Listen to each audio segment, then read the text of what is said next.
I'm going to take you through a very important game in the same age variation, at least in the past, or the recent past, since it was a world championship game between Anand and Kramnik played in Bonn. This is the second game of the match, so nothing had already been decided, still everything to play for. And Kramnik with the black pieces utilizes his very trusty nimzo-indian defense to deal with 1d4. Now, Anand is not known to be a same-ish player, but perhaps he thought it a good idea to surprise his opponent in the very first white that he had by playing the move f3.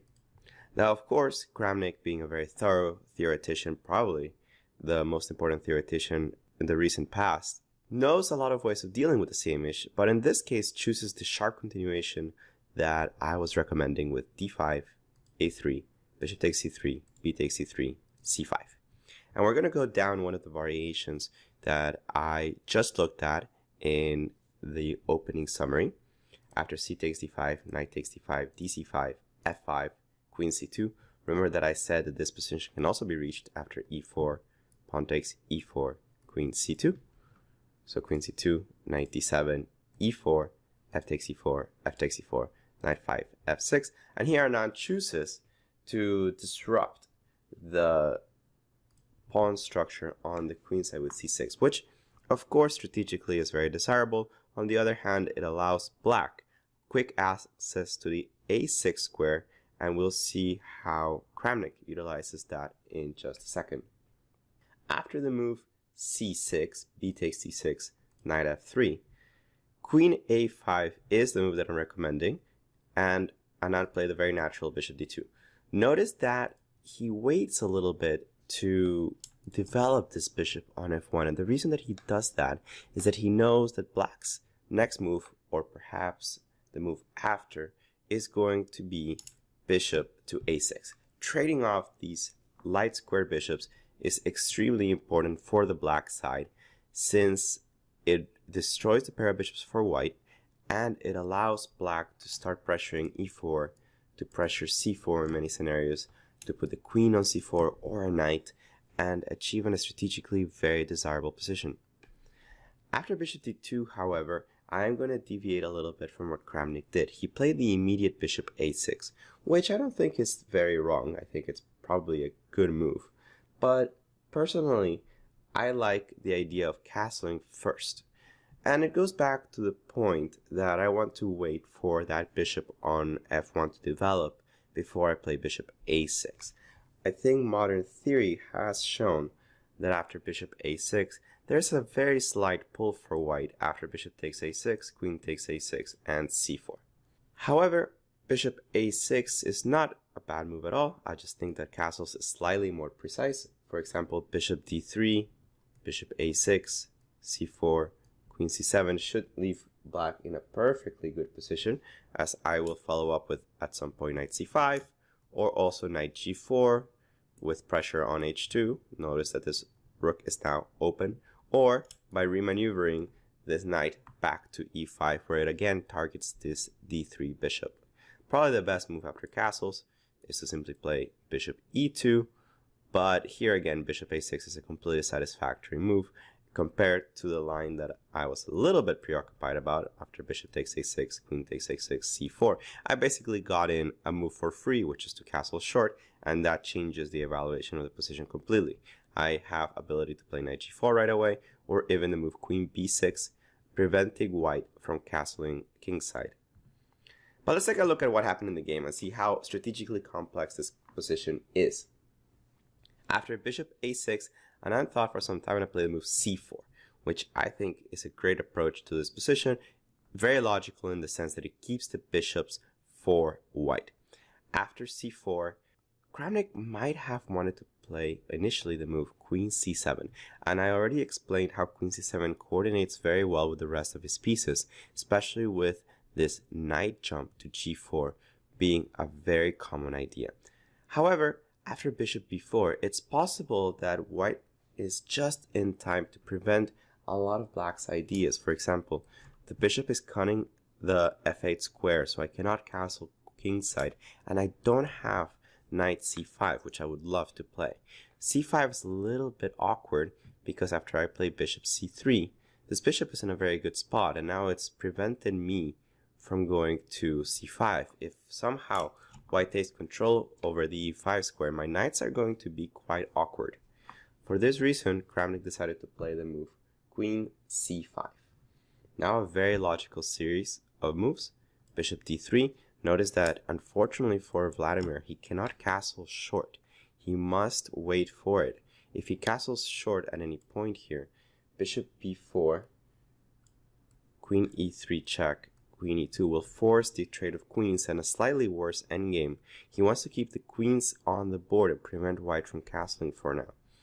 That's why after bishop d3 he plays the very logical move knight g4, and after bishop b4, queen e3 check, queen e2, he decides to long castle to try to create some initiative with the tempi that he has. I think that this is a very important approach in many types of nimzo-indians in which you are up tempo compared to, for example, material or the pair of bishops. And in this case, I think Black is using the time that he has to create complications on the board. Queen e3 was played, and notice that a move like bishop e7 might already become dangerous for white. The point of bishop e7 is to simply disrupt the coordination of Black's pieces, hoping that after rook fe8, I have something along the lines of bishop g5, and after the more or less forced trade of queens, I'll be able to consolidate.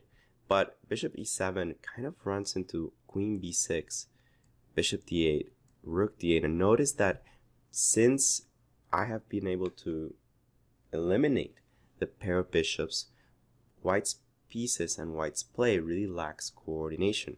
Also, it's very important to notice that since white's king is stuck on e1, it is difficult for him to do very much in this position. Black has enough compensation here, and I think that this would have led to a very weird position, playable for both sides. After a long castle, queen takes c3, knight takes c3, king f2, knight g4 check, king g3, we reached a very strange endgame. The king on g3 is obviously a vulnerability, but on the other hand, it's difficult to get to it without a dark squared bishop. White's bishops are both good and bad. They have potential. This bishop on the dark squares can be anchored on d6. It can go to a5. It can disrupt the rooks. On the other hand, the bishop on d3, for now, is quite a sad piece. And I think that in this particular moment, Kramnik really underestimated Anand's idea. Sergei Shipov, in his annotations of the game, had pointed out that knight g5, bishop e2, and now the destruction again of the pair of bishops with bishop takes c4, bishop takes c4, knight takes c4, rook h c1, knight d5 might lead to a very complex endgame in which white probably still slightly preferred, but not by much, and it's difficult to say what the evaluation of the position truly is. Instead, in this position after king g3, Kramnik went with a very logical move knight df6, which attacks this bishop and puts pressure on e4, and it puts pressure on c4. So it's basically asking the question, what are you going to do with your bishop? If either one of these rooks goes to d1, I have the move knight e3, putting pressure on, let's say, this rook, on this pawn on c4, and on the rook on d1. Tactically very complicated, but Anand came up with an absolutely great idea. Bishop b1. You'll see that in the nimzo-indian, the strategical elements of sacrificing pawns to keep your coordination alive are very important and difficult to master. In this case, bishop e1 is a very important move. I don't quite have time to take on c4 because of e5, and that wins a piece for white. But the real idea after bishop b1 is that I am going to sacrifice this pawn on c4 eventually. I really don't care about it because it allows me access to c1, and because I'm able to, more importantly, retain the activity of my bishops. e5 for the moment is a threat. h5 was played.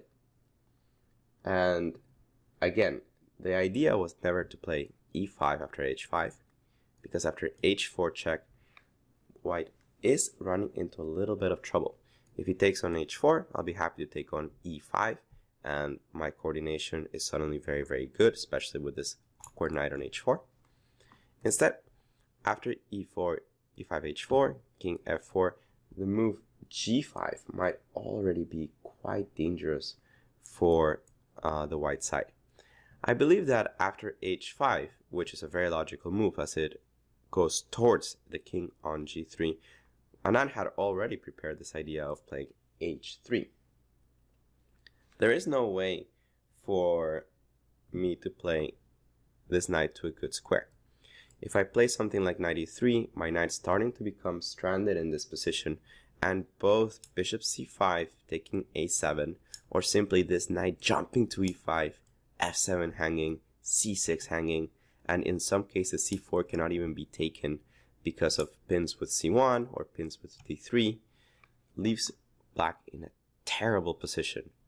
Instead, Kramnik does a very practical try in an already bad position to play h4 check, distract this knight, knight takes h4, and knight e5. Now, of course, compared to the variation that we saw previously, white is up a pawn, but Kramnik's still fighting. He at least has active pieces, and his pawn on c4 is still a target, his pawn on e4 is still a target, and notice that he hasn't given Anand the time to consolidate his bishop on b1 and put it in a good square. After knight f3, knight h5 check, king f2, knight takes f3, king takes f3, e5. Black has some compensation, but it's certainly not enough. However, with the active pieces that he has and the vulnerable king on f3, it is difficult from a practical aspect to really evaluate this position. Perhaps at this point, Anand could have played a little bit better. He goes for the greedy rook c1, which protects the pawn. I find this very logical, but bishop c2 was perhaps a little bit of a stronger move, trying to go to a4 and exploiting the fact that bishop takes c4 will always open these lines on the c-file against the king. Rook c1, however, is hardly a bad move. I think that this was also good after knight f4, white still retains a strong advantage. I believe that rook a2 was a very logical continuation, trying to bring the rook out into the game towards the second. Knight d3, rook c3, knight f4. Unable to really find a plan, Kramnik tries to create tactical pressure on his opponent's pieces.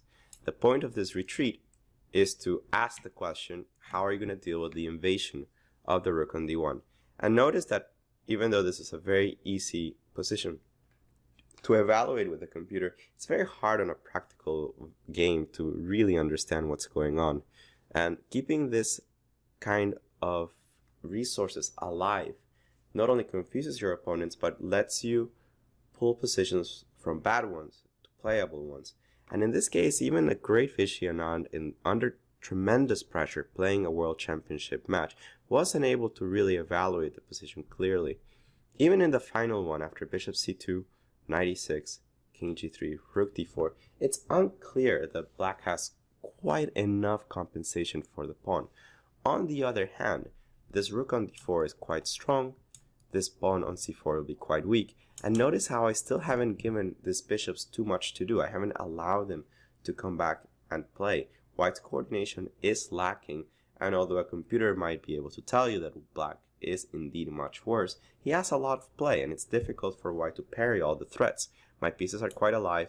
I have plans of playing rook h6, rook g6, e4 is weak, the knight can always return to f4.